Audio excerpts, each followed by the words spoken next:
Yo, salut Mugiwara, c'est Chapeau de Page, j'espère que vous allez bien. On se retrouve aujourd'hui pour la review du chapitre 360 de Toriko. Alors, un chapitre qui est sorti assez tôt, voilà, d'habitude on l'a plutôt samedi soir ou vendredi soir, enfin voilà, j'étais un petit peu surpris. Donc, franchement, très très bon chapitre. Alors, assez court, malheureusement. Enfin, on va dire, certains diront heureusement parce que ça passe quand même assez vite. Donc voilà, chacun, chacun trouve, enfin, pour chacun aura son avis par rapport à ça. En tout cas, moi je trouve que ça a bien avancé, mais peut-être un poil un petit peu trop, même si le chapitre au final est assez court. Peut-être j'aurais aimé plus de détails, mais moins avancé. Voilà, vraiment, pour que vous voyez bien l'état d'esprit que j'ai. Puis je pense que certains doivent partager d'ailleurs mon avis. Donc on reprend directement là où on était avec Dawn Slime face à Neo Acacia, mais on va pas vraiment se concentrer là-dessus, à part vraiment juste vraiment au début, voilà, les deux trois premières pages avec une putain de grosse annonce. Enfin, excusez-moi d'être un petit peu vulgaire, mais punaise, quand j'ai vu ce que j'ai vu, enfin voilà, ça m'a un peu fait penser à l'hommage que Oda a fait dans punaise, que Oda a fait dans One Piece hier, enfin, par rapport à Naruto. Encore une fois, sans spoil, vous inquiétez pas, c'est juste, voilà, je dis qu'il a fait un hommage, j'ai pas dit ce qu'il avait fait dans les détails, mais là, donc l'auteur de Toriko a fait un petit peu la même, donc je ne sais pas en quelle honneur, enfin, aux dernières nouvelles, Boruto ne doit pas démarrer enfin, aussi rapidement, je crois que c'est en avril ou par là, ne vous inquiétez pas, je tiendrai au jus. Bref, donc, comme je disais, donc vraiment, punaise, comment il s'appelle, je perds son nom. Don Slim, oui, qui était vraiment très rapifié, très remonté, qui dit à Neo Acacia, voilà, maintenant, qu'il ne formait plus qu'un, que maintenant on va en découdre. Et un peu, voilà, il a un peu fait une sorte de Nimpo, enfin de Mudra, je crois que ça s'appelle comme ça. Donc, où il croisait en fait sa fourchette avec son couteau, et donc il a fait apparaître le gars une météorite. Donc, ça m'a directement fait penser à la technique de Madara, donc la technique de météorite, donc Chibaku Tensei, si je dis pas de bêtises.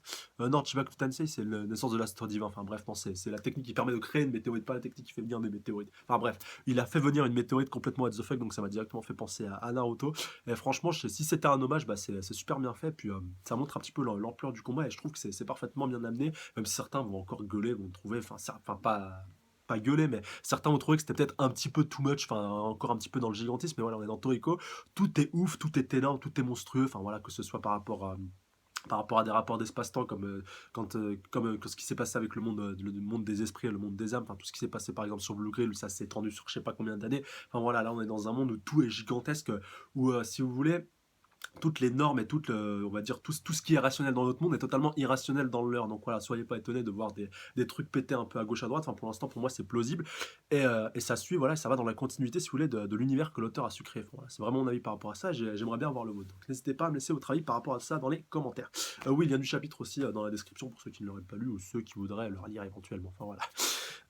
Voilà, fin de cette petite précision. Donc ça va donner donc la fin de cette transition, on va dire la fin de la concentration sur ce combat-là. On va bifurquer donc du côté de Komatsu et puis compagnie, même si j'avais un petit peu oublié, mais on les avait revus à la première page. Donc où ils arrivaient sur la zone 2, et comme l'a affirmé donc de Gigi, enfin on le savait déjà un petit peu déjà, mais là il le réaffirme vraiment. Voilà, vous n'avez pu le deviner. Donc que la zone 2 est une zone vraiment très très vaste donc du monde gourmet, et donc elle est dispatchée en plusieurs continents. C'est pour ça que d'un côté on pouvait avoir par exemple Toriko et puis Starjun qui était face à Guinness, et un petit peu plus loin, on avait Midora et puis Joa, donc qui était en train de s'affronter, même je crois qu'ils étaient en train de s'affronter sur de l'eau. Enfin bref, ils étaient vraiment à l'opposé. Et puis même si c'était dans la même zone, ils n'étaient pas du tout au même endroit dans la même zone. Enfin voilà, vraiment pour reclarifier tout ça. Et donc comme Gigi l'affirme, ça va être un petit peu, enfin je crois que je sais plus si c'est Gigi ou Sunny, enfin c'est pas si important, que ça va être un peu la galère pour retrouver Toriko. Et puis Komatsu, voilà, comme dame, maintenant Komatsu c'est un peu le héros, comme je l'avais dit, il y a déjà deux trois petites reviews quand j'avais donné mon avis par rapport à la fin de Toriko, vraiment le rôle important qu'il a pris dans le monde gourmet. Elle lui dit: ah non, ne vous inquiétez pas, de toute manière Toriko je vais le retrouver, voilà, je sais déjà où est Toriko, donc ne vous inquiétez pas, Osef, on va le retrouver.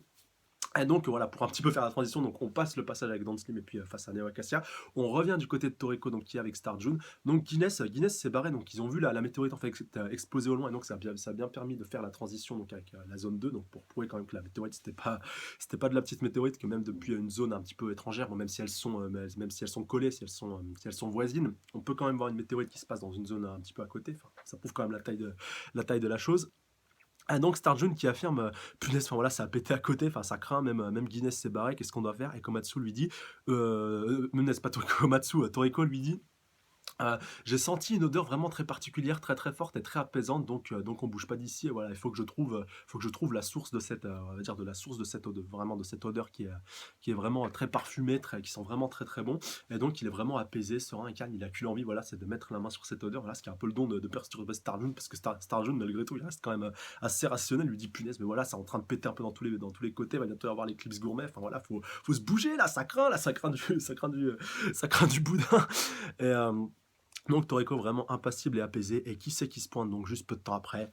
Komatsu! Et oui, déjà, c'est pour ça que je dis vraiment que ça va super vite, parce que là, Komatsu, tu le vois au début du chapitre, il est encore, il est encore au large du deuxième continent. Tu passes 3 pages après, après la petite transition avec Don Slim face à Neo Acacia, bim, il est déjà là. Bon, après, ils ont emprunté la voie arrière, ça va super vite.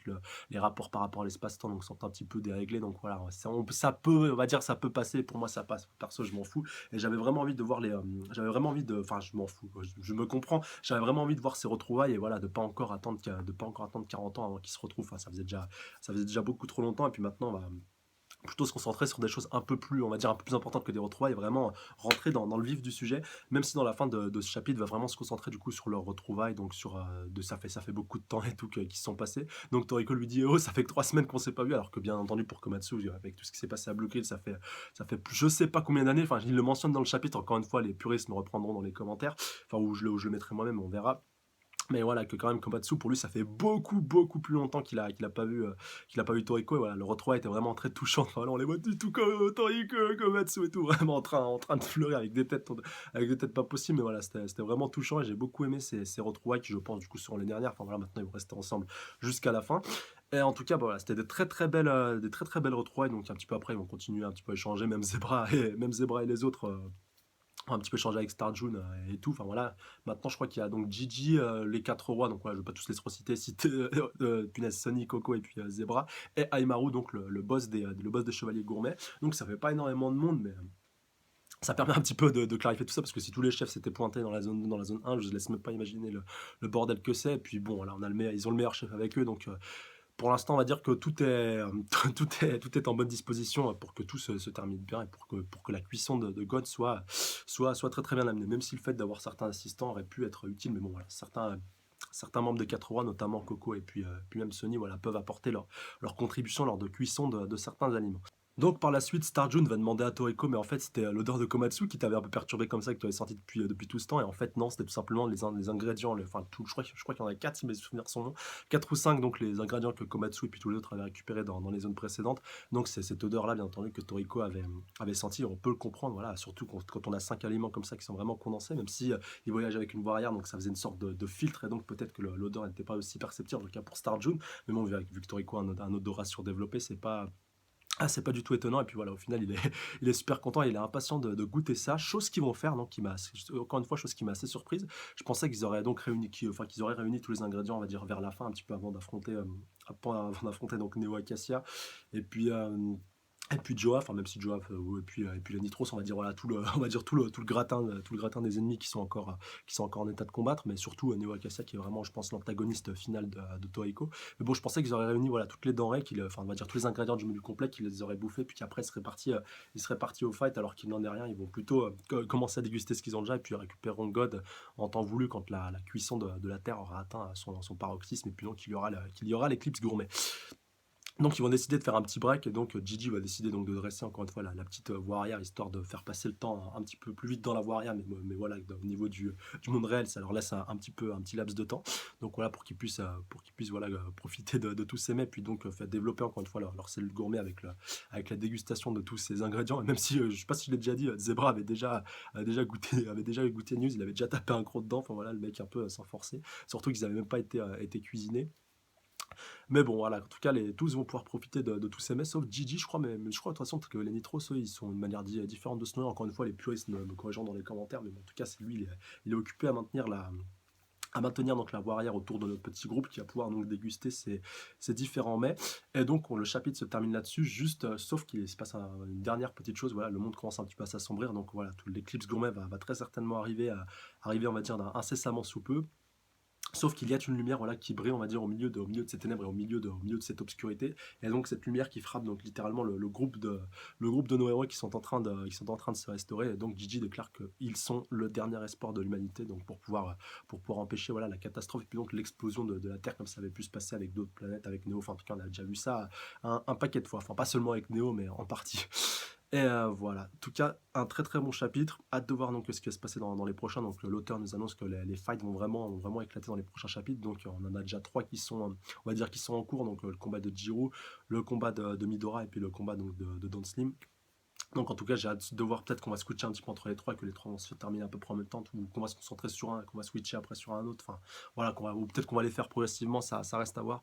Mais en tout cas, j'ai vraiment hâte de voir tout ce que cela va donner et puis, je suis impatient je suis impatient donc qu'on en découte par rapport à tout ça, surtout que Toriko et puis le reste donc de la bande prennent part au combat et puis bon, il y a très forte chance donc qu'ils se dirigent maintenant vers Neo Acacia et puis vers Dance Line. En tout cas, voilà, très très bon chapitre. Laissez-moi savoir dans les commentaires par rapport à tout ça. Comme d'habitude, n'hésitez pas à mettre un petit pouce bleu, commenter, partager, surtout à vous abonner à la chaîne si ce n'est pas déjà fait pour plus de reviews. Aussi, n'hésitez pas à me dire sur quel combat vous aimeriez que ça parte. Plutôt donc, du coup, encore une fois, je vais la reciter. Soit Jiru contre les Nitros, Midora vs Joa ou donc Don Slime et puis Don Slime contre Invocation. Même si moi j'aimerais bien que ce soit le dernier combat qui ait lieu, et donc j'aimerais bien voir l'issue des autres combats. En tout cas, dites-moi lequel vous avez le plus envie de voir, en tout cas en priorité, en premier. Et puis même, mettez-moi aussi l'ordre, voilà, ce sera plus simple. Le combat vraiment dans l'ordre, celui que que vous auriez envie de voir, voilà, donc du premier et puis jusqu'au dernier. Voilà, sur ce, je vous laisse. Prenez soin de vous, passez un excellent week-end, passez une excellente semaine aussi. Prenez soin de vous, salut à tous. Sayonara.